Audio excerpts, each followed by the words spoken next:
channel Bahagia Dunia Akhirat. Klik like, subscribe dan tekan loncengnya. Allahumma sholli ala Sayyidina Muhammad wa ala ali Sayyidina Muhammad. Sobat channel Bahagia Dunia Akhirat, video kali ini akan membahas tentang dosa-dosa besar dalam Islam yang perlu untuk kita renungkan dan kita hindari. Mari kita simak video ini sampai selesai. Dosa merupakan sesuatu yang harus dihindari oleh kaum muslimin. Allah Subhanahu wa Ta'ala bahkan mengganjar dosa yang diperbuat dengan azab di akhirat kelak, baik itu dosa kecil maupun besar. Allah Subhanahu wa Ta'ala berfirman dalam surat As-Zukhruf ayat 74. Artinya, sesungguhnya orang-orang yang berdosa kekal di dalam azab neraka jahanam. Dosa kecil merupakan perbuatan yang tidak memiliki aturan hukum hadnya. Had adalah hukuman yang ditentukan macam dan jenisnya oleh syariat, seperti kepada pelaku zina. Dengan demikian, dosa-dosa kecil dapat ditutup dengan beribadah. Rasulullah Shallallahu Alaihi Wasallam bersabda, antara sholat fardu hingga sholat fardu lainnya, antara sholat Jumat hingga sholat Jumat berikutnya, dan antara puasa Ramadan hingga puasa Ramadan selanjutnya, merupakan pelebur dosa selama menjauhi dosa besar. Hadis riwayat Muslim. Adapun dosa besar adalah pelanggaran besar yang dikerjakan manusia terhadap perintah Allah Subhanahu wa Ta'ala dan menyebabkan kerugian maupun kerusakan pada orang lain, seperti dinukil dari buku Dosa-dosa Besar, Suap Meminta-minta susunan Hafiz Muftisani. Lantas, apa saja yang tergolong ke dalam dosa besar? Dosa-dosa besar dalam Islam. Menyadur dari buku Dosa-dosa Besar karya Mutawalli Syarawi, berikut perbuatan yang termasuk ke dalam dosa besar. 1. Syirik. Syirik menjadi dosa terbesar dalam Islam dan tidak akan diampuni oleh Allah Subhanahu wa Ta'ala. Syirik mengandung arti menyekutukan Allah dan menyembah selainnya. Allah Subhanahu wa Ta'ala berfirman dalam surah An-Nisa ayat 116. Arab Latin, Innallaha la yaghfiru ay yushraka bihi wa yaghfiru ma duna zalika liman yasha. Petik terbalik, wa may yusyrik billahi faqad dalalam baida. Artinya, sesungguhnya Allah tidak mengampuni dosa mempersekutukan sesuatu dengan Dia, dan Dia mengampuni dosa yang selain syirik bagi siapa yang dikehendakinya. Barang siapa yang mempersekutukan sesuatu dengan Allah, maka sesungguhnya ia telah tersesat sejauh-jauhnya. Jenis-jenis syirik. Merujuk pada buku terbitan Kemenak Republik Indonesia, syirik dibagi ke dalam dua jenis, yaitu 1. Syirik akbar. Syirik akbar juga disebut syirik jali. Perbuatan ini termasuk ke dalam syirik besar karena melakukan hal-hal yang menganggap ada Tuhan selain Allah Subhanahu wa Ta'ala. Oleh sebab itu, mereka yang berbuat syirik akbar harus dimurnikan ketauhidannya. Pelaku syirik akbar disebut sebagai musyrik. 2. Syirik asgar. Kedua yaitu syirik asgar atau syirik khafi yang artinya perbuatan secara tersirat mengandung pengakuan ada yang kuasa di samping Allah Subhanahu wa Ta'ala. Syirik asgar termasuk ke dalam perbuatan syirik secara samar-samar. Contoh perilaku syirik samar-samar ini ialah ketika seseorang mengerjakan suatu perbuatan dengan maksud dipuji oleh orang lain atau riya.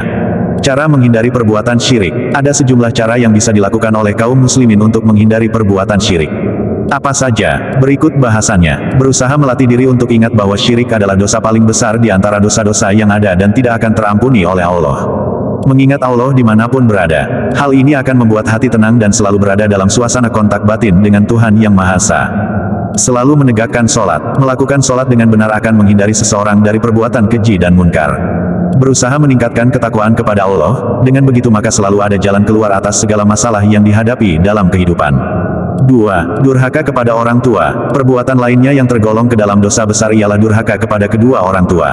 Allah Subhanahu wa Ta'ala berfirman dalam surah Maryam ayat 32. Arab Latin, wa baram biwalidati wa lem yajalni jabaran syakia. Artinya, dan berbakti kepada ibuku, dan dia tidak menjadikan aku seorang yang sombong lagi celaka. Durhaka pada orang tua adalah tindakan yang melanggar kewajiban anak untuk menghormati dan mematuhi orang tua mereka. Orang tua adalah pilar utama dalam kehidupan sebuah keluarga. Mereka telah memberikan kasih sayang, pengorbanan, dan bimbingan sepanjang hidup anak-anaknya. Oleh karena itu, durhaka pada orang tua dianggap sebagai perilaku yang tidak terpuji dan bertentangan dengan nilai-nilai yang dijunjung tinggi dalam budaya dan agama. Durhaka pada orang tua dapat berupa tindakan langsung maupun tidak langsung yang merugikan atau mengabaikan kebutuhan, kehendak, atau nasihat orang tua. Contoh-contoh durhaka pada orang tua antara lain. 1. Tidak menghormati atau mengabaikan keinginan dan perintah orang tua. Ini bisa berupa penolakan mengikuti aturan yang ditetapkan oleh orang tua di rumah, misalnya pulang larut malam tanpa izin atau tidak mengambil tanggung jawab dalam tugas-tugas rumah tangga. 2. Berbicara dengan nada yang kasar atau kurang hormat kepada orang tua. Sikap tidak sopan seperti ini tidak hanya mencerminkan kurangnya hormat terhadap orang tua, tetapi juga dapat melukai perasaan mereka.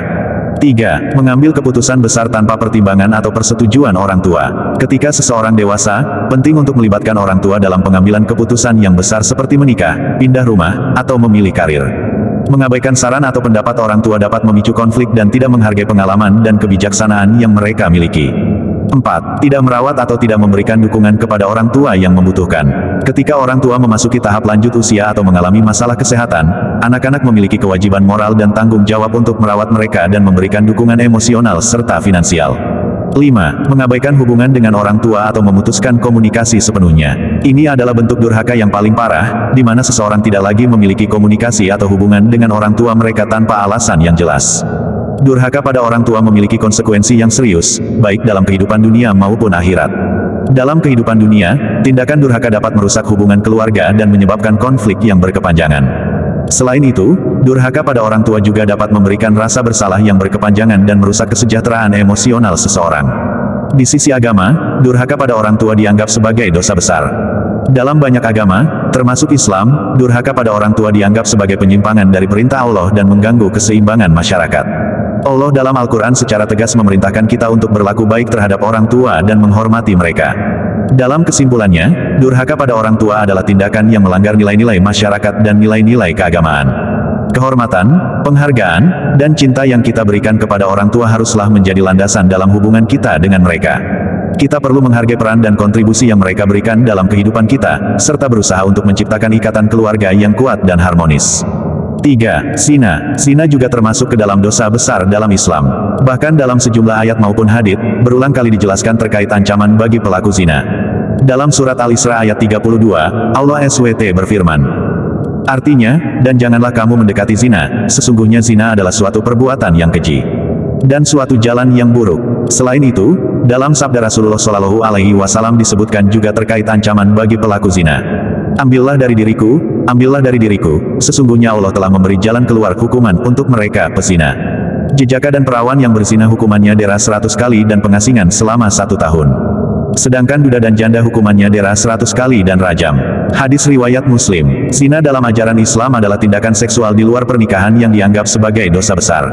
Al-Quran dan hadis mengajarkan tentang pentingnya menjaga kehormatan, moralitas, dan kesucian dalam hubungan antara pria dan wanita.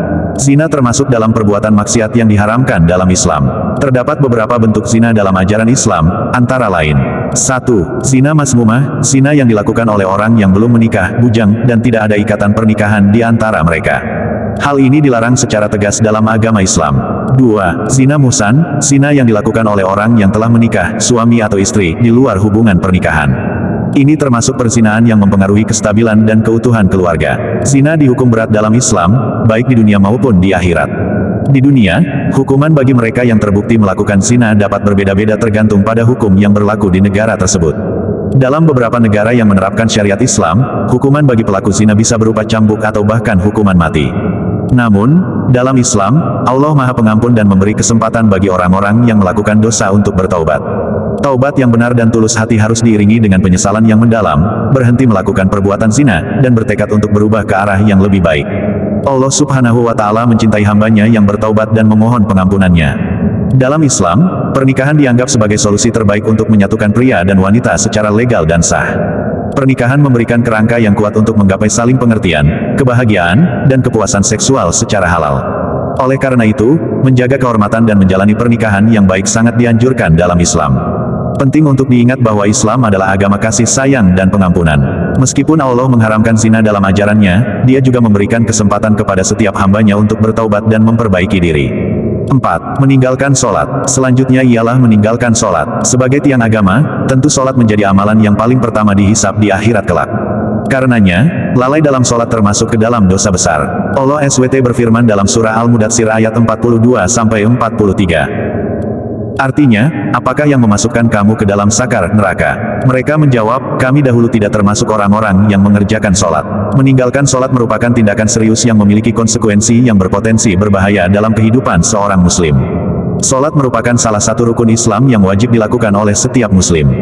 Meninggalkan kewajiban sholat dapat memiliki dampak negatif dalam beberapa hal, antara lain. 1. Hubungan dengan Allah. Sholat adalah bentuk ibadah yang paling utama dan merupakan sarana untuk berkomunikasi langsung dengan Allah. Meninggalkan sholat berarti kita mengabaikan panggilan dan perintahnya. Hal ini dapat menjauhkan hubungan spiritual kita dengannya dan mengurangi keberkahan dalam kehidupan sehari-hari. 2. Keutuhan diri. Sholat memiliki manfaat spiritual dan fisik yang signifikan bagi individu. Secara spiritual, sholat membantu memperkuat iman, meningkatkan ketenangan dan kedamaian dalam hati, serta meningkatkan kesadaran akan kehadiran Allah dalam kehidupan sehari-hari. Secara fisik, sholat melibatkan gerakan yang membantu menjaga kesehatan tubuh dan meningkatkan fleksibilitas. 3. Moralitas dan kesadaran, sholat juga memiliki peran penting dalam membentuk moralitas dan kesadaran diri seorang muslim. Dengan melaksanakan sholat secara rutin, kita diingatkan untuk selalu berlaku adil, jujur, dan bermoral dalam segala aspek kehidupan. Meninggalkan sholat dapat mengurangi kesadaran kita terhadap nilai-nilai tersebut dan mempengaruhi perilaku kita secara keseluruhan. 4. Perspektif hidup, sholat membantu memberikan pandangan yang lebih luas terhadap kehidupan dan membantu kita menghadapi tantangan dan ujian dengan lebih baik. Melalui sholat, kita merenungkan makna hidup, berdoa untuk kebaikan dan kemakmuran, serta memperkuat ketenangan batin. Meninggalkan sholat dapat membuat kita kehilangan pandangan yang jelas dalam menjalani hidup dan menghadapi segala situasi. 5. Pengaruh lingkungan, meninggalkan sholat juga dapat mempengaruhi hubungan sosial dan lingkungan sekitar. Sholat sering dilakukan secara berjamaah di masjid atau di rumah bersama keluarga. Dengan meninggalkan sholat, kita kehilangan peluang untuk berinteraksi dengan komunitas muslim, belajar dan berbagi pengetahuan agama, serta memperkuat hubungan dengan sesama. Penting untuk diingat bahwa Allah Subhanahu wa Ta'ala selalu membuka pintu taubat bagi hambanya yang melakukan kesalahan. Jika kita pernah meninggalkan sholat, penting untuk bertaubat, memperbaiki diri, dan kembali kepadanya dengan sungguh-sungguh. Melakukan sholat secara rutin akan membawa keberkahan, ketenangan, dan keberhasilan dalam kehidupan kita.